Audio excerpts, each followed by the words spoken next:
Welcome to Kenton Teaches. Enjoy the video. You start by verifying your interface and installing essentials. Use IP-Link, IOconfig, and LSBCI to identify devices. Run rfkill unblock all if soft blocked. Once done, update packages with sudo apt update and sudo apt upgrade y, then install Network Manager and WPA supplicant so the system can manage connections. Make sure firmware packages match your adapter model. Without firmware, Wi-Fi won't work. This sets a reliable foundation and avoids wasted troubleshooting later. You now configure interfaces and secure connection parameters.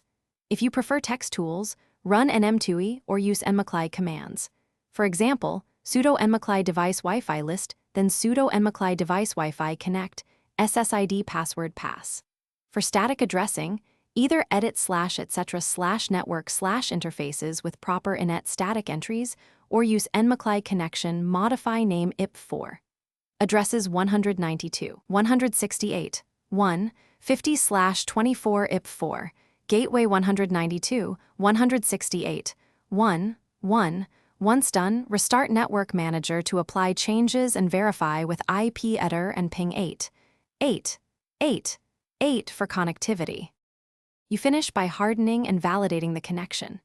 Enable UFWA and allow only required services because Kali should be secure by default. To troubleshoot, inspect Journoctal uNetwork Manager and dmesk for driver or firmware errors, then use ping and traceroute to isolate layers. If name resolution fails, check /etc/resolve. Conf and test with numeric IPs.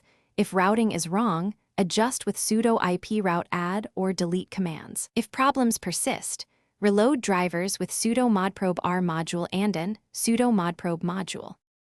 Thanks for watching. Please subscribe if this video was helpful.